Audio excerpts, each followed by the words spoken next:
अस्सलाम वालेकुम everyone, welcome back to Backbenchers Academy. अब इस वीडियो में हम करेंगे हमारा pentose phosphate pathway, also called as HMP shunt. सबसे पहले इस पाथवे को आप यहाँ पे जो है आपका पेंटोस फास्फेट पाथवे आप क्यों कहते हैं? क्योंकि इसके अंदर आप प्रोडक्शन करवाते हैं किसके, आपके यहाँ पे पेंटोस शुगर की। राइबोज आपकी क्या, आपकी पेंटोस शुगर है। 5 कार्बन वाली आपकी क्या होती है, आपकी पेंटोस शुगर होती है।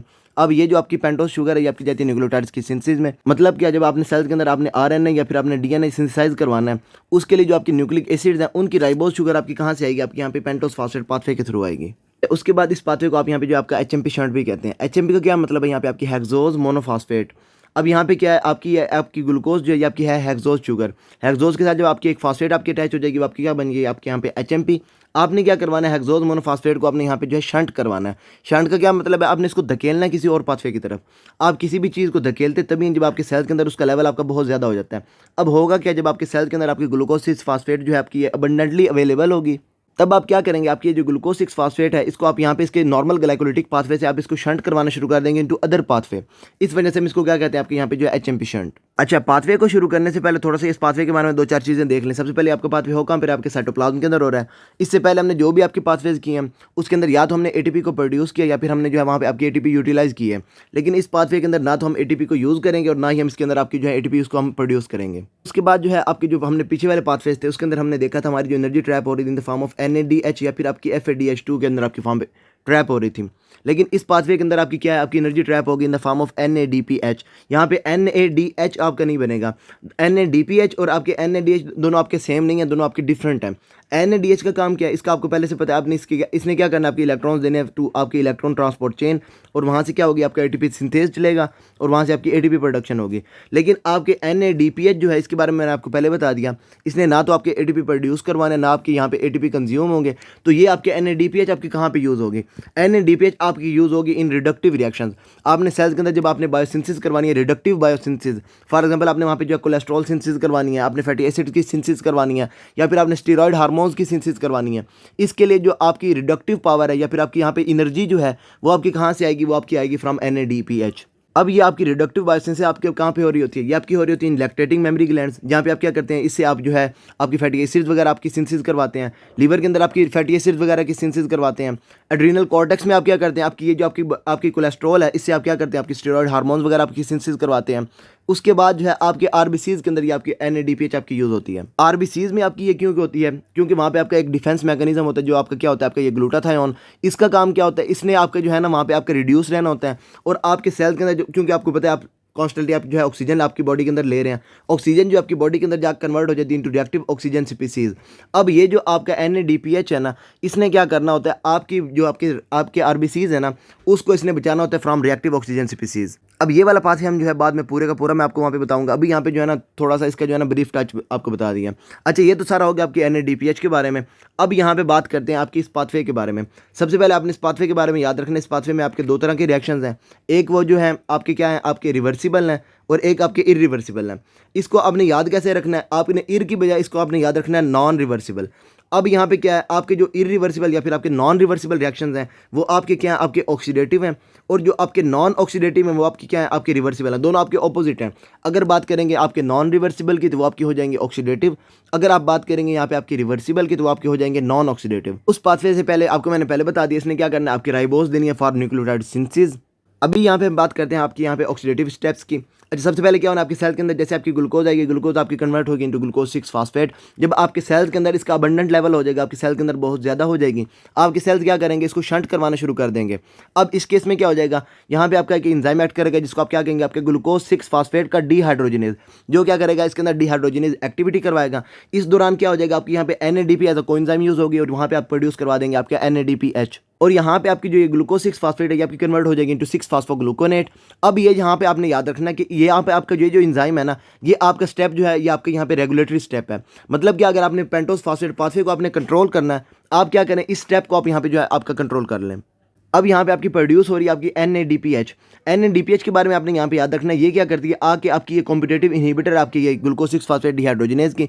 जैसे ही आपके सेल्स के अंदर ये आपके NADPH का लेवल आपका बढ़ता है, ये क्या करता है, आपका ये जो आपका एंजाइम है ना ग्लूकोज 6 फास्फेट डिहाइड्रोजिनेज, इसको ये आपके इनहिबिट करवाता है। अगर आपका ये आपका एंजाइम आपका इनहिबिट हो जाएगा तो इसका मतलब ये है कि आपकी यहाँ पे जो है आपकी ये आपकी ग्लूकोज 6 फास्फेट आपकी 6 फास्फोग्लूकोनेट में आपकी कन्वर्ट नहीं होगी। मतलब क्या, ये आपका पेंटोस फास्फेट पाथवे जो है ये आपका यहाँ पे रुक जाएगा। अब बाज़ दफ़ा जो है आपकी ये आपके एमसीक्यूज़ वगैरह जो आते हैं उसके अंदर आपकी NADPH के बारे में नहीं बताते, वहाँ पे आपको बता देते हैं आपकी NADPH ओवर NADH रेशो।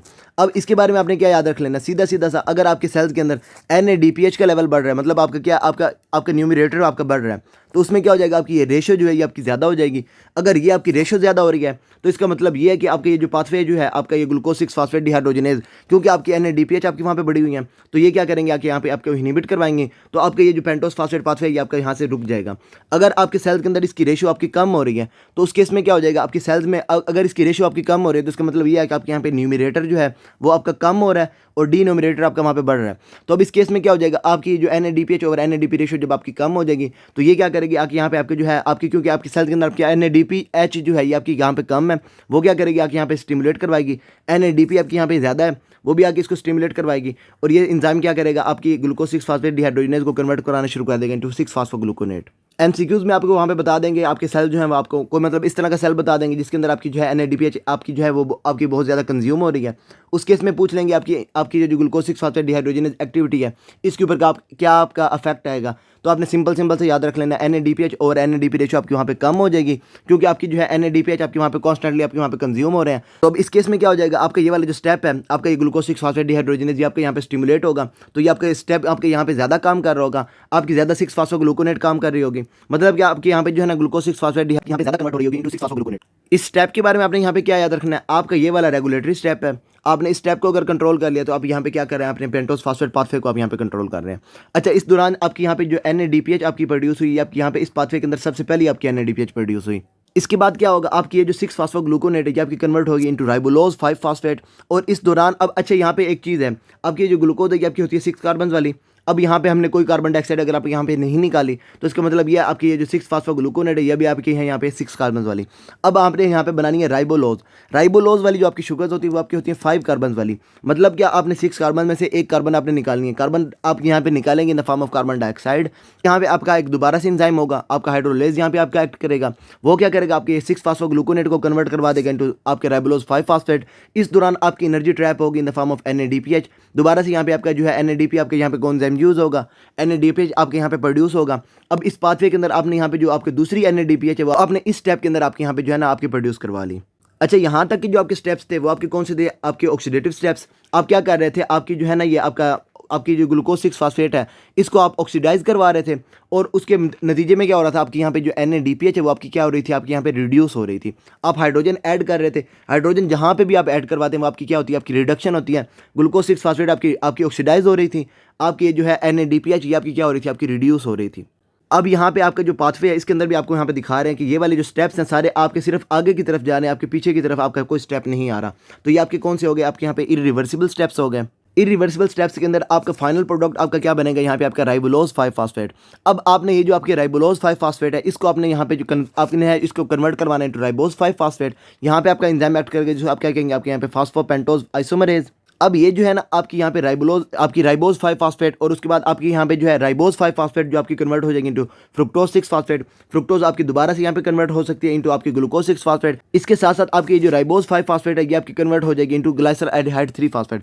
अच्छा, यहाँ पे एक बात जो है ना समझने वाली है कि ये राइबोज जो है इसके अंदर तो 5 कार्बन थे, यहाँ पे फ्रुक्टोज के अंदर 6 कार्बन, और उसके बाद यहाँ पे ग्लाइसरल्डिहाइड के अंदर 3 कार्बन, ये तो टोटल हो गए आपके 9 कार्बन आपके कैसे बढ़ गए। अच्छा, यहाँ पे इस पाथवे को जो है ना इन्होंने यहाँ पे बहुत कम लिखा हुआ है, आपके जो आपके रिवर्सिबल स्टेप्स हैं।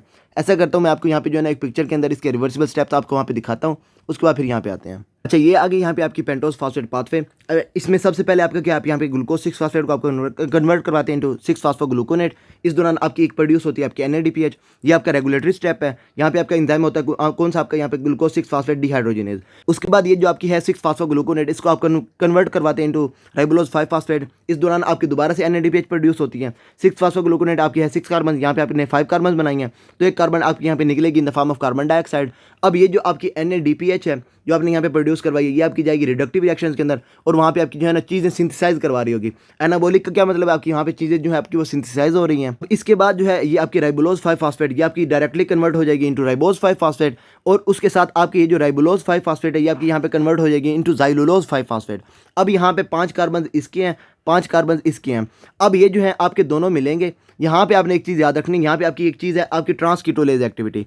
अब ट्रांसकीटोलेज का क्या काम है? ट्रांसकीटोलेज का मतलब है इसने एक आपकी जो मॉलिक्यूल है उससे इसने उठाने 2 कार्बन और इसने दूसरे किसी और मॉलिक्यूल के अंदर आपके ऐड करवा देने हैं। अब इस केस में क्या हो जाएगा, ये आपकी 2 मॉलिक्यूल आपके 2 कार्बन जो हैं ये आपके उठाएगा फ्रॉम आपके ज़ाइलुलोज 5 फास्फेट और वो आपके ऐड करवा देगा कहाँ पे? आपकी राइबोज 5 फास्फेट के अंदर। अब राइबोज के अंदर पहले से 5 कार्बन थे, 5 के अंदर जब 2 आपके कार्बन ऐड हो जाएंगे ये आपकी बन जाएगी 7 कार्बन वाली।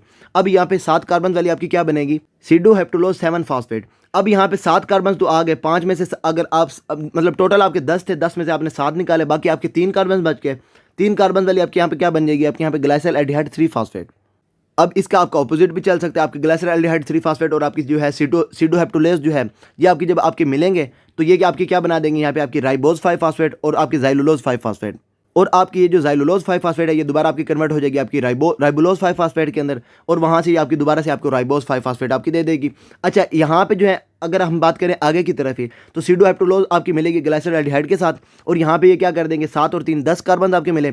यहाँ पे एक बनेगा आपका यहाँ पे जो है 4 कार्बन वाला, एक आपका यहाँ पे बनेगा 6 कार्बन वाला। यहाँ पे आपकी एक्टिविटी कौन सी? आपकी यहाँ पे ट्रांस एल्डोलेज एक्टिविटी है। ट्रांस एल्डोलेज और कीटोलेज के अंदर डिफरेंस क्या है? कीटोलेज ने 2 कार्बन को चेंज करवाना है, एल्डोलेज ने आपकी यहाँ पे जो है 3 कार्बन जो है उसको आपने चेंज करवाना है। यहाँ पे क्या होगा? सीडोहेप्टुलोज में से जो है आपकी 3 कार्बन आपके निकालेगा और ये आपके ऐड करवा देगा आपकी ग्लाइसिल एल्डिहाइड 3 फास्फेट के अंदर। जब आपके ग्लाइसिल एल्डिहाइड के अंदर आपके जो है 3 कार्बन आपके फर्दर आपके ऐड हो जाएंगे, ये आपका बन जाएगा 6 कार्बन वाला। यहाँ पे आपकी प्रोड्यूस हो जाएगी आपकी फ्रुक्टोज 6 फास्फेट। 6 कार्बन अगर आपके यहाँ पे आ रहे हैं तो बाकी जो आपके रिमेनिंग आपके 4 कार्बन है वो आपके क्या बना देंगे? यहाँ पे आपके एरिथ्रोज 4 फास्फेट। इस पाथवे को आप जो है सीधी आप जो है ना फ्रंट की तरफ यहाँ पे लेके जा रहे हैं। तो अब आपकी ये जो आपकी ज़ाइलुलोज 5 फास्फेट है इसको आपने कहाँ पे कंज्यूम करवाना है? तो यहाँ पे क्या होगा? आपकी ये जो ज़ाइलुलोज 5 फास्फेट है ये आपकी यहाँ पे जो है एरिथ्रोज 4 फास्फेट जो है इसके साथ मिलेगी। ज़ाइलुलोज के अंदर 5 कार्बन, एरिथ्रोज के अंदर 4 कार्बन, अब टोटल हो गया आपके 9 कार्बन। अब यहाँ पे क्या हो जाएगा? ये जो आपकी 5 कार्बन वाली है ना ये यहाँ से आपके 2 कार्बन आपके निकलेंगे, दोबारा से आपके यहाँ पे ट्रांसकीटोलेज एक्टिविटी वो आपके एरिथ्रोज के अंदर आपके ऐड हो जाएंगे। अब ये जो आपके एरिथ्रोज के अंदर पहले तो 4 कार्बन थे, अब यहाँ पे आपके जब 2 कार्बन आपके फर्दर ऐड हो जाएंगे तो ये आपकी बन जाएगी दोबारा से फ्रुक्टोज 6 फास्फेट। अब यहाँ पे जो आपके रिमेनिंग 3 कार्बन है वो आपके यहाँ पे क्या बना देंगे? आपके यहाँ पे ग्लाइसिल एल्डिहाइड 3 फास्फेट। अब फ्रुक्टोज 6 फास्फेट और उसके बाद आपकी ये जो ग्लाइसिल एल्डिहाइड 3 फास्फेट है ये आपके क्या है? आपके ग्लाइकोलिटिक आपके जो पाथवे है उसके इंटरमीडिएट्स हैं, ये आपके चले जाएंगे आपकी ग्लाइकोलिटिक पाथवे की तरफ और वहाँ से क्या करेंगे? आपके वहाँ पे जो है एनर्जी आपकी प्रोडक्शन आपकी एटीपी प्रोडक्शन आपके वहाँ पे करवाना शुरू कर देंगे। अच्छा, यहाँ पे अब चीज़ समझने वाली क्या है? आपके वो सेल्स जिसमें आपने क्या करवाना है? आपके वहाँ पे जो है रिडक्टिव बायोसिंथेसिस करवानी है, वहाँ पे आपको जो है NADPH आपको वहाँ पे ज़्यादा चाहिए। तब उस केस में क्या होता है? आपकी जो NADPH तो आपके यहाँ से प्रोड्यूस होगी, आपके यहाँ पे जो है ये आपके इरिवर्सिबल स्टेप्स है। अब उसके बाद ये जो आपके फर्दर जो आपके पाथवेज हैं ये क्या करते हैं? आपके वहाँ पे जो आपके राइबोज 5 फास्फेट है इसको ये कन्वर्ट करवा देते हैं इनटू आपकी ये ट्रांसकीटोलेज एक्टिविटी या फिर आपकी ट्रांस एल्डोलेज एक्टिविटी से इसको कन्वर्ट करवा देते हैं इनटू आपकी जो फ्रुक्टोज 6 फास्फेट या फिर आपकी ग्लाइसिल एल्डिहाइड 3 फास्फेट। और इसके ऑपोजिट में क्या हो जाएगा? वो सेल जिसने आपके क्या करना है? आपकी राइबोज 5 फास्फेट जो है उसको आपने यूज़ करवाना है, मतलब कि आपने वहाँ पे जो है आपके जो न्यूक्लियोटाइड्स हैं आपने वहाँ पे वो बनाने हैं। तो उस केस में क्या होता है? आपकी ये जो है ना राइबोज 5 फास्फेट ये आपको वहाँ पे चाहिए होती है क्योंकि आपने न्यूक्लियोटाइड्स आपने बनाने हैं। तो उस केस में आपकी कुछ राइबोज 5 फास्फेट तो आपकी यहाँ से आ रही है लेकिन आपकी इतनी ज़्यादा इससे नहीं आ रही। तो अब क्योंकि उस केस में आपकी क्या हो रही है? आपकी NADPH आपकी यहाँ पे बढ़ती जा रही है। NADPH ने क्या करना है? आपकी आके यहाँ पे जो है आपका ग्लूकोज 6 फास्फेट डिहाइड्रोजिनेज इसको आके इसने इनहिबिट करवा देना। ये पाथवे तो यहाँ से चल नहीं रहा, तब इस पाथवे में आपके कहाँ से आएगी? आपकी राइबोज 5 फास्फेट। तो अब इस केस में क्या हो जाएगा? आपकी ये जो फ्रुक्टोज 6 फास्फेट है ये आपकी कन्वर्ट हो रही होगी इनटू राइबोज 5 फास्फेट जो आपको वहाँ पे जो उन्होंने सिंपल बताया हुआ है। लेकिन यहाँ से जो आप देखेंगे तो आपकी क्या हो जाएगा? जो आपका आगे की तरफ स्टेप जा रहे थे अब इस केस में क्या हो जाएंगे? आपके पीछे की तरफ आ रहे होंगे। आपकी ज़ाइलुलोज 5 फास्फेट बनेगी, साथ आपके राइबोज 5 फास्फेट बनेगी, ज़ाइलुलोज आपकी राइबोलोज में कन्वर्ट होगी और वहाँ से आपकी राइबोज 5 फास्फेट आपकी वहाँ पे बना रही होगी। यहाँ पे चीज़ बताने का मकसद क्या था कि अगर आपने जो है सेल्स के अंदर अगर आपने सिर्फ और सिर्फ आपकी राइबोज 5 फास्फेट आपने वहाँ पे बनानी है फॉर न्यूक्लियोटाइड्स, तब आपको जो है आपके जो इरिवर्सिबल स्टेप्स हैं ये आपके वहाँ पे ज़रूरी नहीं है। ये आपके सेल जो है ना इसके बगैर भी आपके रिवर्सिबल स्टेप्स के थ्रू आपकी वहाँ पे राइबोज 5 फास्फेट आपकी वहाँ पे बना सकती है। लेकिन अगर आपको वहाँ पे जो है NADPH चाहिए तो NADPH आपकी प्रोड्यूस या आपकी इरिवर्सिबल स्टेप से हो रही है, तो इसके लिए आपको वहाँ पे जो है आपके ये ऑक्सीडेटिव स्टेप्स जो हैं ये आपके वहाँ पे होना ज़रूरी हैं। यहाँ पे आपकी जो है ट्रांसकीटोलेज एक्टिविटी और उसके साथ साथ आपकी यहाँ पे ट्रांस एल्डोलेज एक्टिविटी, इसके बारे में मैंने आपको बता दिया। अब यहाँ पे उन्होंने सिंपल से बताया हुआ राइबोज 5 फास्फेट आपकी जो है ट्रांसकीटोलेज एक्टिविटी के थ्रू आपकी कन्वर्ट हो जाएगी इंटू फ्रुक्टोज 6 फास्फेट, साथ आपकी यहाँ पे ग्लाइसिल एल्डिहाइड 3 फास्फेट इसके अंदर आपके वहाँ पे कन्वर्ट हो जाएगी। लेकिन हमने सारा देख लिया आपके किस तरह से आपकी वहाँ पे बन रही है। आपने जो है ना इसको सिंपल ही याद रख लेना है, वो वहाँ पे जो है ना इतना समझने की ज़रूरत नहीं है उसको। अच्छा, ट्रांसकीटोलेज एक्टिविटी हमने पहले कहाँ पे की थी, आपकी विटामिन B1 के अंदर की थी। तो जो आपके ट्रांसकीटोलेजेस होते हैं उसके अंदर आपका एज अ कोएंजाइम आपका वहाँ पे यूज़ हो रहा था आपके विटामिन B1। वहाँ पे हमने देखा था जब आपका पेशेंट आपके पास आ रहा है विद विटामिन B1 डेफिशिएंसी, उस केस में क्या हो जाएगा, जब आप उसको जो है विटामिन B1 जब देंगे पेशेंट को, तब क्या हो जाएगा उसके अंदर ये ट्रांसकीटोलेज एक्टिविटी जो वो आपकी क्या हो जाएगी, वहाँ पे आपके सेल्स के अंदर आपकी वहाँ पे ट्रांसकीटोलेज एक्टिविटी जो है उस सेल विटामिन B1 देने के बाद आपकी ट्रांसकीटोलेज एक्टिविटी वहाँ पे आपकी बढ़ जाएगी। और आप क्या कर रहे होंगे, आपकी ये जो राइबोज 5 फास्फेट है इसको आप यहाँ पे फ्रुक्टोज 6 फास्फेट और साथ आपकी यहाँ पे ग्लाइसिल एल्डिहाइड 3 फास्फेट के अंदर आप वहाँ पे जो है आप इसको कन्वर्ट करवा रहे होंगे। अच्छा, ये तो सारा हो गया हमारे यहाँ पे पाथवे के बारे में। सबसे पहले हमारे यहाँ पे जो प्रोड्यूस हो रही है आपकी NADPH आपकी सबसे पहले तो आपको मैंने बता दिया आपकी जाएगी रिडक्टिव रिएक्शंस के अंदर। मतलब कि जब आपने सेल्स के अंदर आपने रिडक्टिव बायोसिंथेसिस करवानी है, उसके लिए आपके जो इलेक्ट्रॉन्स हैं वो आपके कहाँ से आएंगे, आपके वहाँ पे आपकी जो है इलेक्ट्रॉन्स आएंगे फ्रॉम NADPH। यहाँ पे क्या करेंगे, आपके यहाँ पे फैटी एसिड, आपकी कोलेस्ट्रॉल और उसके साथ साथ आपके यहाँ पे जो है स्टीरॉयड हार्मोन्स उनकी सिंथेसिस करवाएंगे। उसके अलावा ये जो आपकी NADPH है जो मैंने आपको यहाँ पे बताया ग्लूटाथायोन वाला, ये यहाँ पे इसका काम क्या है। अच्छा, इसका यहाँ पे इन्होंने सिंपल से यहाँ पे बताया हुआ है। यहाँ पे क्या होता है, आपकी जो ग्लूकोज 6 फास्फेट है ये आपकी कन्वर्ट होती है इंटू 6 फास्फोग्लूकोनेट। यहाँ पे आपकी बनती है NADPH आपके कहाँ पे यूज़ होती है। अच्छा, ये वाला जो पाथवे हो रहा है ना ये आपका हो रहा है RBCs के अंदर। RBCs के अंदर सिर्फ और सिर्फ आपका जो डिफेंस मैकेनिज्म है वो आपका कौन सा है, ये अच्छा डिफेंस मैकेनिज्म किसके अगेंस्ट, आपके रिएक्टिव ऑक्सीजन स्पीसीज जो है उसके अगेंस्ट आपकी कौन सा है, ये आपका डिफेंस मैकेनिज्म है। अब इस केस में क्या होता है, आपकी NADPH आपकी जाती है आपके ग्लूटाथायोन रिडक्टेज के पास, और वो क्या करता है, आप वहाँ पे आपकी एक चीज़ पड़ी होती है जिसको आप क्या कहते हैं, आपका ग्लूटाथायोन अगर आपका इस फॉर्म के अंदर है तो ये आपका जो है ना ये ऑक्सीडाइज्ड है। अगर इसके साथ आपकी हाइड्रोजन ऐड हो रही है, तो मैंने आपको पहले बताया हाइड्रोजन जब आपकी ऐड हो जाती है वो आपके वहाँ पे क्या हो रही होती है, आपकी रिडक्शन हो रही होती है। तो ये आपकी किस फॉर्म के अंदर, आपकी रिड्यूस फॉर्म के अंदर है। अब ग्लूटाथायोन का काम क्या है, ग्लूटाथायोन जो है रिडक्टेज है, इसका काम क्या है, इसने आपकी जो आपकी है ना ये ग्लूटाथायोन आपकी जो ऑक्सीडाइज्ड है इसको इसने कन्वर्ट करवाना इनटू आपकी रिड्यूस ग्लूटाथायोन। अब रिड्यूस ग्लूटाथायोन जो है आपके RBCs के अंदर आपके यहाँ पे रहना ज़रूरी है। अब वो ज़रूरी क्यों है, क्योंकि ये जो रिड्यूस ग्लूटाथायोन है ये क्या करती है, आपकी जो आपकी रिएक्टिव ऑक्सीजन स्पीसीज है उसको आपके वहाँ पे लेके आती है आपकी ग्लूटाथायोन पेरोक्सीडेज के पास। और यहाँ पे क्या होता है, आपके जो आपके रिएक्टिव ऑक्सीजन स्पीसीज है इसके अंदर ये आपके यहाँ पे जो आपके रिड्यूस ग्लूटाथायोन के 2 हाइड्रोजन जो है वो आपके इसके अंदर ऐड हुए। अब हाइड्रोजन हो गया यहाँ पे आपके 4 H4O2 आपका बना। अब ये H4O2 जो है ये आपका कन्वर्ट हो जाता है इंटू 2 मॉलिक्यूल्स ऑफ वाटर। अब ये यहाँ पे आपने क्या किया, आपके सेल्स के अंदर जो आपकी यहाँ पे रिएक्टिव ऑक्सीजन स्पीसीज थी जिसने क्या करना था, अगर यहाँ पे आपकी रहती तो इसने आपके RBCs को डैमेज करना था। आपने क्या कर दिया, इसको आपने कन्वर्ट करवा दिया इंटू वाटर तो आपको वहाँ पे डैमेज नहीं करवा रहा। तो ये वाला आपका डिफेंस मैकेनिज्म होता है आपके RBCs के अंदर, जिसमें वो क्या करता है, आपको रिएक्टिव ऑक्सीजन स्पीसीज से आपके सेल्स आपके RBCs वगैरह जो है उसको आपके वहाँ पे बचा रहा होता है। अच्छा, अब ये हाइड्रोजन पेरोक्साइड आपकी बॉडी के अंदर कहाँ से आता है, ये आता है फ्रॉम आवर मॉलिक्यूलर ऑक्सीजन। आपको पता है आप कॉन्स्टेंटली आपकी बॉडी के अंदर जो है आप ऑक्सीजन लेके जा रहे हैं। ऑक्सीजन क्या करती है, आपकी बॉडी के अंदर जाके आपको रिएक्टिव ऑक्सीजन स्पीसीज आपकी बना के देती है। अब होता है कि आपकी बॉडी के अंदर जैसे आपकी ऑक्सीजन गई, ऑक्सीजन के अंदर आप यहाँ पे एक इलेक्ट्रॉन ऐड करवाते हैं फ्रॉम आवर NADPH, और ये क्या करती है, आपकी ऑक्सीजन जो है आपकी कन्वर्ट हो जाती है इंटू सुपर ऑक्साइड। अब इसके बाद जो है आप दोबारा से अब इसके अंदर एक इलेक्ट्रॉन ऐड करवाते हैं, ये आपकी कन्वर्ट हो जाती है इंटू हाइड्रोजन पेरोक्साइड। दोबारा जब एक इलेक्ट्रॉन ऐड करवाते हैं ये आपका कन्वर्ट हो जाता है इंटू हाइड्रोक्सिल रेडिकल। दोबारा जब एक इलेक्ट्रॉन आप ऐड करवाएंगे ये आपका कन्वर्ट हो जाएगा इंटू वाटर। अब जो आपके बाकी सारे सेल्स हैं उसके अंदर आपको वहाँ पे डिफरेंट मैकेनिज्म्स हैं जिसने क्या करना है, आपकी जो आपकी रिएक्टिव ऑक्सीजन स्पीसीज है इसको आपकी जो है ना उन चीज़ों के अंदर कन्वर्ट करना है जो आपकी वहाँ पे जो है ना आपके सेल्स को डैमेज नहीं करवा रहे। फॉर एग्जांपल इसके अंदर आपने क्या करना है, आपकी मॉलिक्यूलर ऑक्सीजन के अंदर आपने इसको कन्वर्ट करवाना है, या फिर आपने इसके अंदर वाटर के अंदर आपने जो है ना इसको कन्वर्ट करवाना है। अब वाटर जो है आपके हाइड्रोजन पेरोक्साइड को अगर आपने इसके अंदर कन्वर्ट करवाना है इंटू आपकी मॉलिक्यूलर ऑक्सीजन या फिर आपके वाटर, यहाँ पे आपके काम कौन से करते हैं, आपके यहाँ पे होते हैं कैटालिसिस। वो क्या करते हैं, आपकी जो आपके हाइड्रोजन पेरोक्साइड है ना इसको डायरेक्टली कन्वर्ट करवा देते हैं मॉलिक्यूलर ऑक्सीजन या फिर आपके वाटर। अब उसके बाद जो है आपके सेल्स के अंदर ये जो आपके सुपर ऑक्साइड बना है इसको आपने कन्वर्ट करवाना होता है इंटू आपके हाइड्रोजन पेरोक्साइड, या फिर आपने सुपर ऑक्साइड को आपकी कन्वर्ट करवाना होता है इंटू आपकी मॉलिक्यूलर ऑक्सीजन। अब यहाँ पे आपके कौन से काम करते हैं, ये आपके होते हैं सुपर ऑक्साइड डिसम्यूटेज। अब एक चीज़ रहेगी आपके RBCs के अंदर, RBCs के पास सिर्फ और सिर्फ एक मैकेनिज्म है जिसके थ्रू उन्होंने क्या करना है, आपके जो ग्लूटाथायोन है ना इसके थ्रू इन्होंने क्या करना है, आपके हाइड्रोजन पेरोक्साइड जो है इसको इन्होंने डायरेक्टली कन्वर्ट करवाना इनटू वाटर।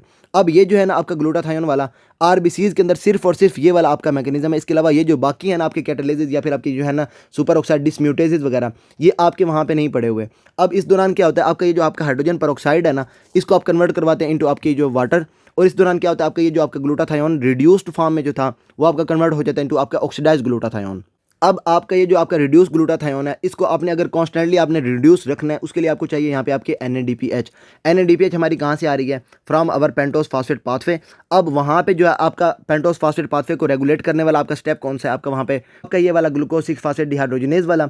अब वहाँ पे क्या होगा, अगर आपकी पेशेंट जो है उसकी बॉडी के अंदर ये आपकी है deficiency, glucose 6 phosphate dehydrogenase deficiency, उस केस में क्या हो जाएगा, आपके वहाँ पे NADPH आपकी नहीं बनेगी।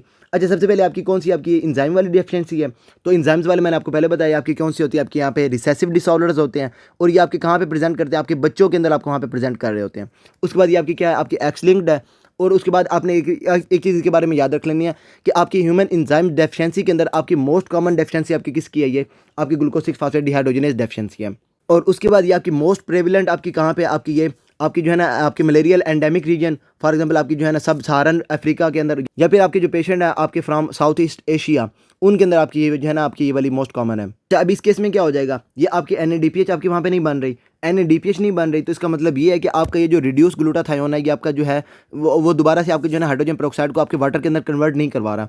आपकी बॉडी के अंदर आपके आरबीसीज के अंदर आपकी रिएक्टिव ऑक्सीजन स्पीसीज आपकी वहाँ पे बढ़ रही हैं। अब रिएक्टिव ऑक्सीजन स्पीसीज आपकी क्या करेंगे, ये आपके वहाँ पे डैमेज करना शुरू कर देंगी, आपकी वहाँ पे जो है प्रोटीन्स को, आपके लिपिड्स को, आपके DNA को। आरबीसीज के अंदर जब आपकी ग्लोबिन्स आपकी डैमेज होंगी, तब क्या हो जाएगा, आपकी ये बना देंगी आपकी वहाँ पे हाइंस बॉडी। फॉर एग्जाम्पल ये आपका आरबीसी है, आरबीसी के अंदर जब आपकी ये प्रोटीन्स आपकी डैमेज हो जाएंगी, तो ये क्या कर देंगी, आपके यहाँ पे ना हाइंस बॉडीज आपको यहाँ पे जो है ना आपको एक ग्रेन्यूल्स टाइप आपकी जो है ना आरबीसी के अंदर आपको वहाँ पे नजर आने शुरू हो जाएंगे। अब ये क्या बन गए, आपके यहाँ पे हाइंस बॉडीज।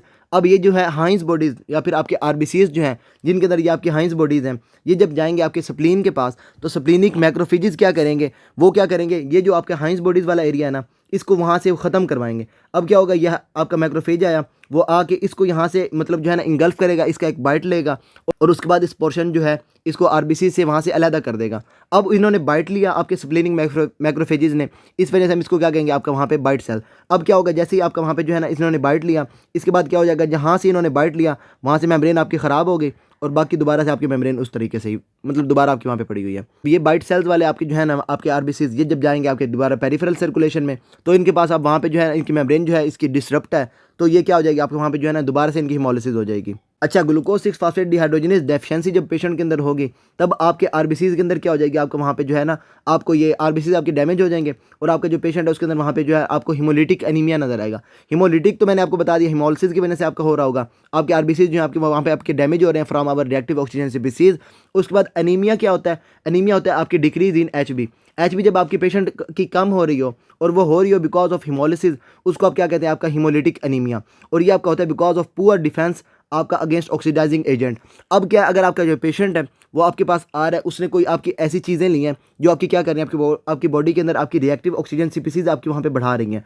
फॉर एग्जांपल आपके जो पेशेंट उसने कोई ड्रग्स लिया है, फॉर एग्जांपल उसने सल्फोनामाइड्स लिया है, नाइट्रोफुरेंटोइन लिया है, प्रीमाक्विन लिया है, क्लोरोक्विन लिया है, एंटी ट्यूबरकुलर ड्रग्स आपका जो पेशेंट उसने अपनी कोई लिया है, फिर उसने जो है फावा बीन्स वहाँ पे आपके जो है ना उसने खाए हैं। अब फावा बीन्स क्या है, आपके एक फूड की मतलब जो है ना एक बीन्स टाइप है। अब ये भी क्या करते हैं, आपके वहाँ पे बॉडी के अंदर आपकी रिएक्टिव ऑक्सीजन स्पीसीज आपके वहाँ पे बढ़ाते हैं। रिएक्टिव ऑक्सीजन स्पीसीज अगर आपके वहाँ पे बढ़ रहे हैं, तो इनको कम करने के लिए आपके आरबीसीज के अंदर क्या होना चाहिए, आपके वहाँ पे NADPH।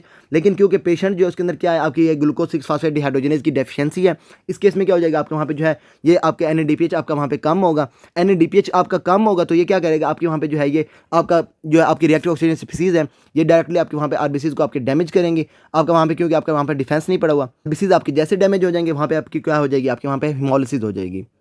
अच्छा, ये प्रीमाक्विन और क्लोरोक्विन ये क्या आपकी यहाँ पे जो है ये आपकी एंटी मलेरियल ड्रग्स हैं, अगर आपके पास पेशेंट आ रहा है। अच्छा, इसमें एक और चीज़ भी है, आपका जो मलेरिया वाला होता है ना, आपका मलेरिया की जो ग्रोथ होती है वो सारी होती है आपकी आरबीसीज के अंदर। फॉर एग्जाम्पल आपका जो पेशेंट है उसको आपके पास आया है और उसके ऊपर जो है ना मलेरिया ने अटैक किया है। मलेरिया क्या करता है, मलेरिया जाता है आपके आरबीसीज के अंदर, वहाँ पे अपना लाइफ साइकिल अपना कंप्लीट करता है, और उसके बाद जब आपका ये बिल्कुल मैच्योर हो जाता है, ये क्या करता है, आपके आरबीसीज को जो है ना आपकी उनकी हिमोलिसिस करवा के ये बाहर आ जाता है। लेकिन अब इस केस में क्या हो जाएगा, आपका जो पेशेंट है उसके अंदर वहाँ पे आरबीसीज की जो है ना कॉन्स्टेंटली आपकी हो रही है हिमोलिसिस। मतलब क्या, आपकी जैसे जैसे जैसे आपकी आरबीसी वहाँ पे उनकी जो है हिमोलिसिस होती रहेगी, अब यहाँ पे क्या आपका जो पेशेंट है उसके मलेरिया जो है, मलेरिया को ग्रो करने के लिए आपके वहाँ पे आरबीसीज नहीं मिल रहे, उसका वहाँ पे जो है ना एक मतलब जो है ना कंडीशंस उसको फेवरेबल नहीं मिल रही, क्योंकि आरबीसीज वहाँ पे आपके कॉन्स्टेंटली आपके रप्चर होते जा रहे हैं। तो अब क्या हो जाएगा, आपका जो पेशेंट है उसके अंदर अगर उसके अंदर मलेरिया ने अटैक किया भी है तो उसके अंदर मलेरिया आपको वहाँ पे नज़र नहीं आएगा। इस वजह से हम क्या कहते हैं, आपके जो ग्लूकोज 6 फास्फेट डिहाइड्रोजनेज डेफिशिएंसी वाले आपके जो पेशेंट होते हैं उनके अंदर क्या होता है, आपकी नेचुरल प्रोटेक्शन अगेंस्ट मलेरिया होता है। ये भी आपके एमसीक्यूज के अंदर डायरेक्टली आ जाता है ये वाला। अच्छा, उसके बाद अगर आपके पास एक पेशेंट आया, उसके बाद उसको जो है ना आपके वहाँ पे फीवर है, और उसके बाद जो है ना अगर आपका टाइम था मलेरिया वाला, आपका जो डॉक्टर है उसने क्या किया, उसको जो है एंटी मलेरियल ड्रग्स दे दी, या फिर जो है उसको पेशेंट जो है उसको वहाँ पे थी टीबी, टीबी के लिए उसने जो है उसको एटीटी दे दी, या फिर उसके अलावा आपने उसको सल्फोनामाइड्स वगैरह आपने दे दी। अब इस केस में क्या हुआ, आपकी बॉडी के अंदर ये गए और इन्होंने जाके क्या किया, आपके वहाँ पे जो है ना रिएक्टिव ऑक्सीजन सिपिसीज आपके वहाँ पे बनाई। रिएक्टिव ऑक्सीजन सिपिसीज जैसे बनेंगी, ये क्या करेंगे, आपके आरबीसीज को डैमेज करना शुरू कर देंगे। आरबीसीज के डैमेज होने की वजह से आपको वहाँ पे क्या नजर आएगा, आपको हिमोलिसिस नजर आएगी।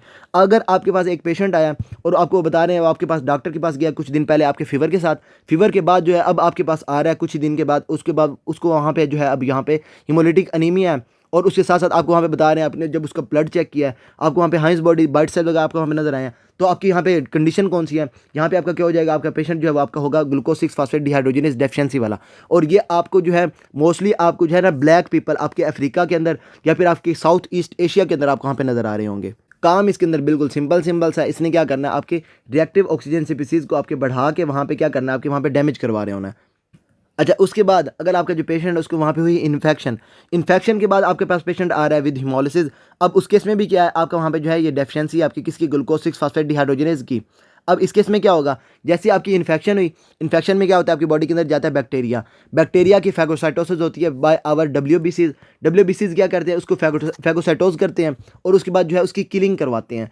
किलिंग करवाने के लिए आपके पास वहाँ पे जो है ना आपके आपके डब्ल्यूबीसीज जो है उसके अंदर आपके दो मैकेनिज्म होते हैं, एक होती है आपकी ऑक्सीजन डिपेंडेंट किलिंग, एक होती है आपकी ऑक्सीजन इंडिपेंडेंट किलिंग। इंडिपेंडेंट वाली आपकी बिल्कुल सिंपल सी है, उसमें आप क्या करते हैं, आपकी जो फैगोलाइसोसोम्स हैं वो क्या करते हैं, अपनी पीएच को चेंज करते हैं, आपके लाइसोसोमल एंजाइम्स वहाँ पे आपके रिलीज करवाते हैं, वो आपकी जो है पैथोजन को आपके डायरेक्टली आपके किल करवा देते हैं। अब ऑक्सीजन डिपेंडेंट किलिंग जो है वो आपकी यहाँ पे इंपॉर्टेंट है। उसमें क्या होता है, जैसे आपकी बॉडी के अंदर आपका ये जो है ना आपकी बॉडी के अंदर आपका बैक्टीरिया आया, इसको आप जो है आपके इम्यून सिस्टम ने इसको रिकॉग्नाइज किया, रिकॉग्नाइज करने के साथ अब क्या हुआ, वहाँ पे आपकी एंटीबॉडीज उसके साथ आपकी अटैच हो गई।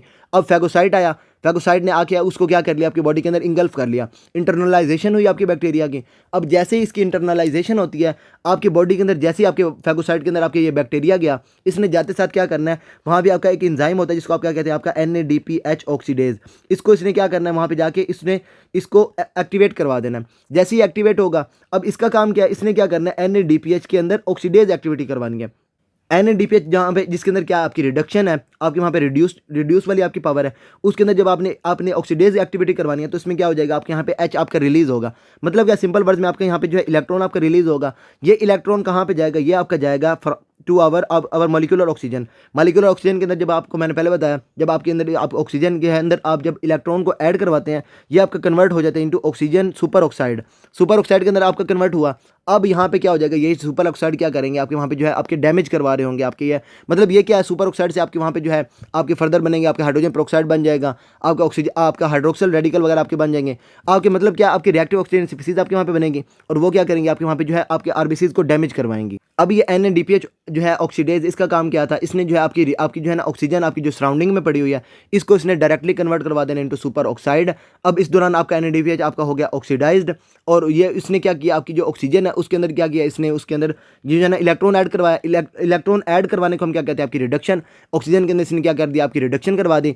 अब ये जो है ना आपकी जो ऑक्सीजन है उसको आपने कंज्यूम किया फॉर फार्मिंग आवर ये आपकी सुपर ऑक्साइड, इसको आप क्या कहते हैं, आपकी रिस्पायरेटरी बर्स्ट।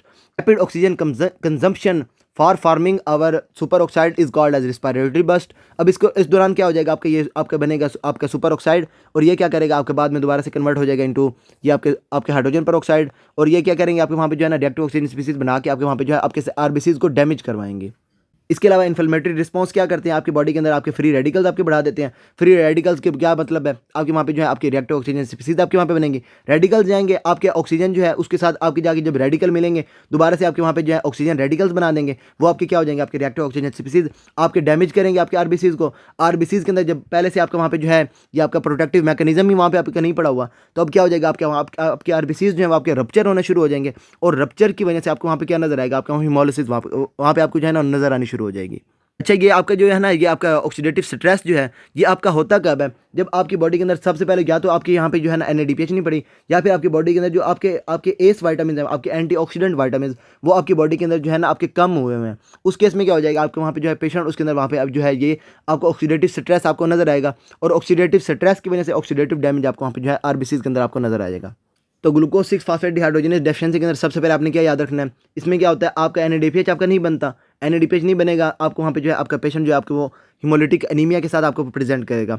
हिमोलिटिक एनीमिया में क्या हो जाएगा, आपको वहाँ जो है ना आपकी अनकॉन्जुगेटेड बिलिरुबिन वगैरह जो है आपकी वो उसके अंदर आपकी वो बड़ी हुई होगी, मतलब कि आपकी हिमोलिटिक एनीमिया के आपको साइन एंड सिम्टम आपके पेशेंट के अंदर आपको नजर आएंगे। उसके बाद पेरिफेरल ब्लड के अंदर आपको हाइंस बॉडीज वाइट सेल्स वगैरह आपको वहाँ पे नजर आएंगे। उसके बाद जो है आपकी जो डेफिशिएंसी है, आपकी एंजाइम की डेफिशिएंसी, आपकी रिसेसिव डिसऑर्डर है, और ये आपकी क्या है, आपकी एक्स लिंक्ड है।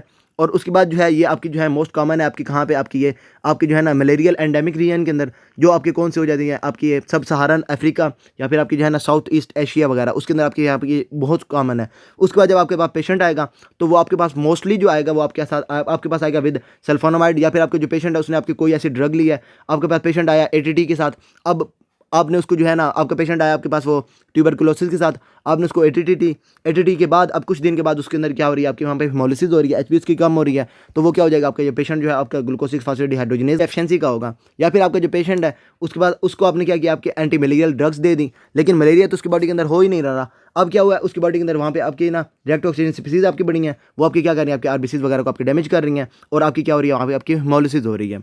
अच्छा, इससे पहले आपका ये जो आपका पाथवे है पेंटोस फास्फेट पाथवे, इसमें सिंपल्स है आपकी क्या है, आपके वहाँ पे जो है HMP शंट को क्या कहते हैं, इसके अंदर आपकी क्या पड़ती है, आपके यहाँ पे NADPH आपकी प्रोड्यूस होती है, और वो आपकी कब होती है, जब आपकी बॉडी के अंदर ग्लूकोज 6 फास्फेट आपकी अबंडेंटली अवेलेबल होती है। अब इसके अंदर दो तरह के रिएक्शन होते हैं। इस सबसे पहले आपका हो कहाँ पर, आपके साइटोप्लाज्म के अंदर हो रहा है, इसके अंदर ना तो आपकी ATP यूज़ होती है, ना हम इसके अंदर हमारी ATP प्रोड्यूस करवाते हैं। और उसके बाद ये आपकी जो है इसके रिएक्शन आपके दो तरह के हैं, रिवर्सिबल और उसके बाद आपके इरिवर्सिबल रिएक्शन हमने सारे अच्छे तरीके से कर लिए हुए हैं। ये ट्रांसकीटोलेज एक्टिविटी मैंने आपको यहाँ पे बता दी। उसके बाद NADPH का काम क्या है, इसने क्या करना है, आपकी बॉडी के अंदर फैटी एसिड्स वगैरह कोलेस्ट्रॉल बायोसिंथेसिस करवानी है, स्टेरॉइड की बायोसिंथेसिस करवानी है। कहाँ पे करवानी है, आपके मेमोरी ग्लैंड्स के अंदर, आपके लिवर के अंदर, एड्रिनल कॉर्टेक्स वगैरह के अंदर, या फिर आपके जो है ना आपके एंड्रोजेंस वगैरह, मतलब आपकी जो है ना टेस्टिस वगैरह, ओवरीज वगैरह, वहाँ पे आपकी जो स्टेरॉइड हार्मोन्स वगैरह जो है आपके वो प्रोड्यूस करवाने हैं। एंड्रोजेंस भी आपके क्या, आपके स्टेरॉइड हार्मोन्स होते हैं, उनकी प्रोडक्शन के लिए भी आपको वहाँ पे जो है NADPH चाहिए। तो टेस्टिस और ओवरीज वगैरह के अंदर भी आपको जो है, अगर आपने स्टेरॉइड हार्मोन्स प्रोड्यूस करवाने हैं तो उसके लिए भी आपको वहाँ पे जो है NADPH आपको वहाँ पे ज़रूरी है। अच्छा, इसके बाद एक छोटा सा ना यहाँ पे एक ओवरव्यू वाली एक मेरे पास पिक्चर है, वो मैं आपको दिखा देता हूँ। उसके बाद जो है ना इस वीडियो को यहाँ पे एंड करते हैं। तो ये आ गया यहाँ पे आपका पेंटोस फास्फेट पाथवे। इसमें आपने क्या करना है, ये आपका पाथवे हो कहाँ पे, आपके साइटोप्लाज्म के अंदर हो रहा है। आपकी जो है ना DNA या फिर RNA की सिंथेसिस के लिए आपकी राइबोज शुगर आपकी कहाँ से आती है, आपकी पेंटोस फास्फेट पाथवे के थ्रू आती है। और उसके बाद ये आपका पाथवे हो कहाँ पे रहा है, लीवर के अंदर हो रहा है, एडिपोज टिश्यू के अंदर हो रहा है, गोनेड्स के अंदर हो रहा है, आपके एड्रिनल कॉर्टेक्स के अंदर हो रहा है, RBCs के अंदर भी आपका ये वाला हो रहा है। और उसके अंदर ये क्या करते हैं, अच्छा ये बाद में आपको मैं बताता हूँ। अच्छा, इसके बाद अब क्या है, आपकी इस पाथवे ने आपके क्या प्रोड्यूस किया, आपके यहाँ पे NADPH आपकी प्रोड्यूस की। उसके बाद आपकी जो राइबोज शुगर थी वो आपकी चलेगी कहाँ पे, आपकी है आपके DNA और फिर RNA जो है उसकी सिंथेसिस में चलेगी। NADPH हमने इसका मेन काम क्या है, इसने क्या करना है, आपकी यहाँ पे NADPH की यहाँ पे आप जो है ये प्रोडक्शन करवानी है। NADPH क्या करेगी, आपकी फैटी एसिड की सिंथेसिस करवाएगी, कोलेस्ट्रॉल की सिंथेसिस करवाएगी, स्टेरॉइड्स की सिंथेसिस करवाएगी, ड्रग की मेटाबॉलिज्म के अंदर आपकी वहाँ पे यूज़ होगी। उसके बाद क्या है, आपकी ग्लूटाथायोन जो है उसको रिड्यूस रखने के लिए आपकी वहाँ पे यूज़ होगी। और उसके बाद ये मैंने आपको वहाँ पे बता दिया, आपके जो है ना NADPH ऑक्सीडेज वाला काम, इसके लिए आपको वहाँ पे यूज़ होगी। आपने क्या करना, आपके सुपर ऑक्साइड्स बनाना है आपके फैगोसाइट्स के अंदर, और उसके लिए आपका क्या होता है, आपको वहाँ पे NADPH ऑक्सीडेज होता है। अगर आपका जो पेशेंट उसकी बॉडी के अंदर है ये आपके NADPH ऑक्सीडेज की डेफिशिएंसी, या फिर आपके वहाँ पे जो है पेशेंट उसके अंदर वहाँ पे जो है ये आपका इसका जो जीन था वो आपका म्यूटेट हो गया। अब उस केस में क्या हो जाएगा, आपका वहाँ जो पेशेंट है उसके अंदर ये आपका एंजाइम काम नहीं करेगा। अब क्या होगा, आपके फैगोसाइट जो है वो उसका बैक्टीरिया को अंदर तो लेंगे लेकिन उसकी किलिंग नहीं होगी। उस केस में क्या हो जाएगा, आपको वहाँ पे जो है क्रॉनिक ग्रैनुलोमेटस डिजीज आपको वहाँ पे जो पेशेंट के अंदर आपको वहाँ पे नजर आनी शुरू हो जाएंगी। अच्छा, ये NADPH आपका प्रोड्यूस हुआ। NADPH जो है इसका काम क्या है, इसने जाना है आपकी वहाँ पे ये जो है ना, अच्छा पहले तो इसका काम क्या है, इसने क्या करना है, आपके इनहिबिट करवाना है किसको, आपके ग्लूकोज 6 फास्फेट डिहाइड्रोजनेज जो है उसको वहाँ पे इसने इनहिबिट करवाना है। उसका काम क्या है, उसने कन्वर्ट करवाना है ग्लूकोज 6 फास्फेट को इनटू 6 फास्फोग्लूकोनेट के अंदर। अब यहाँ पे क्या होता है, आपके यहाँ पे प्रोड्यूस होता है आपका यहाँ पे ये आपके NADPH, और उसके बाद ये जो है आपका ये वाला पाथवे जो है ये आपका इरिवर्सिबल स्टेप्स जो है उसके अंदर ये वाला आपका रेगुलेटरी स्टेप है आपके पेंटोस फास्फेट पाथवे का। अगर आपका जो पेशेंट उसके अंदर इसकी हो गई डेफिशिएंसी या फिर इसकी म्यूटेशन हो गई, म्यूटेशन में क्या हुआ, आपका वहाँ पे जो है ग्लूकोज 6 फास्फेट डिहाइड्रोजनेज जो है वो आपका सही से नहीं बना नहीं। अब इस केस में क्या हो जाएगा, आपका एंजाइम वहाँ पे कम हो जाएगा, एंजाइम एक्टिविटी कम हो जाएगी, NADPH आपका वहाँ पे प्रोड्यूस नहीं होगा। NADPH अगर आपका वहाँ पे प्रोड्यूस नहीं हो रहा तो आपका वहाँ पे जो है रिड्यूस ग्लूटाथायोन आपका नहीं रहेगा, आपका जो ग्लूटाथायोन है वो आपका ऑक्सीडाइज्ड होगा, रिड्यूस नहीं रहेगा। अगर ये रिड्यूस नहीं है तो इसका मतलब ये है कि आपकी रिएक्टिव ऑक्सीजन इंटरमीडिएट्स जो है वो आपके उसको आप जो है ना वाटर के अंदर आप कन्वर्ट नहीं करवा रहे आपके RBCs के अंदर। वो क्या करेंगे, आपकी रिएक्टिव ऑक्सीजन स्पीसीज आपके डैमेज करना शुरू कर देंगे आपके RBCs की सेल मेम्ब्रेन को। RBCs की जब सेल मेम्ब्रेन आपके वहाँ पे डैमेज हो जाएगी उसकी वजह से आपको वहाँ पे क्या नजर आ जाएगा, आपका हिमोलिसिस, और हिमोलिसिस की वजह से आपको क्या हो जाएगा, आपको वहाँ पे हिमोलिटिक एनीमिया आपको वहाँ पे नजर आ रहा होगा। MCQs को पिक करने का दोबारा से मैं आपको बता दूं, जब आपको MCQs के अंदर बताएंगे आपको सबसे पहले आपको ड्रग्स बताएंगे जो आपके क्या करते हैं, आपकी बॉडी के अंदर रिएक्टिव ऑक्सीजन स्पीसीज की लेवल बढ़ाते हैं। वो आपकी वहाँ पे जो है ना आपको हिस्ट्री के अंदर बता देंगे। आपका पेशेंट जो उसने आपके जो डॉक्टर है ना उसने पेशेंट को कोई भी ऐसी ड्रग दी है जिसने क्या करना आपकी बॉडी के अंदर रिएक्टिव ऑक्सीजन स्पीसीज बढ़ानी है। अब क्या हुआ, कुछ दिन के बाद आपका जो पेशेंट आया और वो बच्चा है, क्योंकि आपके रिसेसिव डिसऑर्डर है आपके बच्चों के अंदर आपके कॉमन होगा, आपकी इंजाइमेटिक डिसऑर्डर है, इंजाइमेटिक डिसऑर्डर आपके कौन से होते हैं, आपके बच्चों के अंदर आपके वहाँ पे नजर आ रहे होते हैं। आपके पास बच्चा आएगा और बच्चे के बाद आपने क्या किया, बच्चे के बाद फॉर एग्जाम्पल आपके पास बच्चा आया, उसको आपने जो है ना आपकी एंटी मलेरियल आपकी ड्रग दे दी, आपने उसको क्लोरोक्विन प्रीमाक्विन वगैरह आपने दे दी, या फिर आपने जो है एंटी ट्यूबरकुलर ड्रग वगैरह आपने दे दी। अब उसके बाद जो है कुछ दिन के बाद आपके पास बच्चा आ रहा है विद हिमोलिसिस, और उसकी वजह से आपको वहाँ पे क्या नजर आ रहा है, आपको हिमोलिटिक एनीमिया नजर आ रहा है। और उसके साथ साथ जब आपने उसका ब्लड चेक किया आपको हाइंस बॉडीज नजर आ रही हैं, वाइट सेल्स वगैरह आपको वहाँ पे नजर आ रहे हैं। या फिर आपका जो पेशेंट है, आपका जो बच्चा है, उसने क्या किया, आपके फावा बीन्स वगैरह जो है उसने उसकी इनटेक की है, उसमें क्या हो जाएगा, आपके दोबारा से रिएक्टिव ऑक्सीजन स्पीसीज आपके वहाँ पे बढ़ जाएंगे। वो क्या करेंगे, आपके वहाँ पे RBCs को डैमेज करना शुरू कर देंगे। और सारा मैंने आपको आगे वहाँ पे बता दिया हुआ है। ग्लूकोज 6 फास्फेट जो है ये आपका कन्वर्ट होगा आपके 6 फास्फोग्लूकोनेट के अंदर। इस दौरान आपकी NADPH प्रोड्यूस होगी। NADPH क्या करेगी, आपकी ग्लूटाथायोन को रिड्यूस रखेगी। और ग्लूटाथायोन का काम क्या है, इसने आपकी हाइड्रोजन पेरोक्साइड को आपके कन्वर्ट करवाना इनटू वाटर। अगर ये आपका नहीं काम हो रहा तो आपके RBCs आपके वहाँ पे डैमेज हो रहे हैं, क्योंकि RBCs के पास सिर्फ और सिर्फ ये वाला आपका मैकेनिज्म है। आपके RBCs डैमेज होते रहेंगे, डैमेज होकर आपके RBCs आपके वहाँ पे मतलब हिमोलिसिस होती रहेगी। हिमोलिसिस की वजह से आपको हिमोलिटिक एनीमिया के साइन एंड सिम्पटम नजर आएंगे। और साथ साथ आपका जो पेशेंट है उसके अंदर आपको एनीमिया नजर आएगा, हाइंस बॉडीज वगैरह, वाइट सेल वगैरह आपको वहाँ पे नजर आएंगे। और बाकी ये जो है ना मैंने कोशिश तो किया है कि आपको जितना अच्छा हो सके उतना वहाँ पे आपको समझा दूँ, लेकिन अगर फिर भी कोई पॉइंट रह गए तो फिर मैं अगर अगली कोई वीडियो वगैरह में कहीं पे मुझे याद आ गया तो मैं आपको वहाँ पे बता दूंगा। बाकी अगर आपको इसके अंदर कोई भी प्रॉब्लम हो then you can ask me, and till then अल्लाह हाफिज़। Give a damn about a hater when I feel like it. Not today, not today, not today, not tomorrow. Get out my way, please, I'm tryna get paid. Not today, not today, not today, not tomorrow. Get out my way, please, I'm tryna get paid. I've been broke for 27 years, I ain't going for 28. Been seeing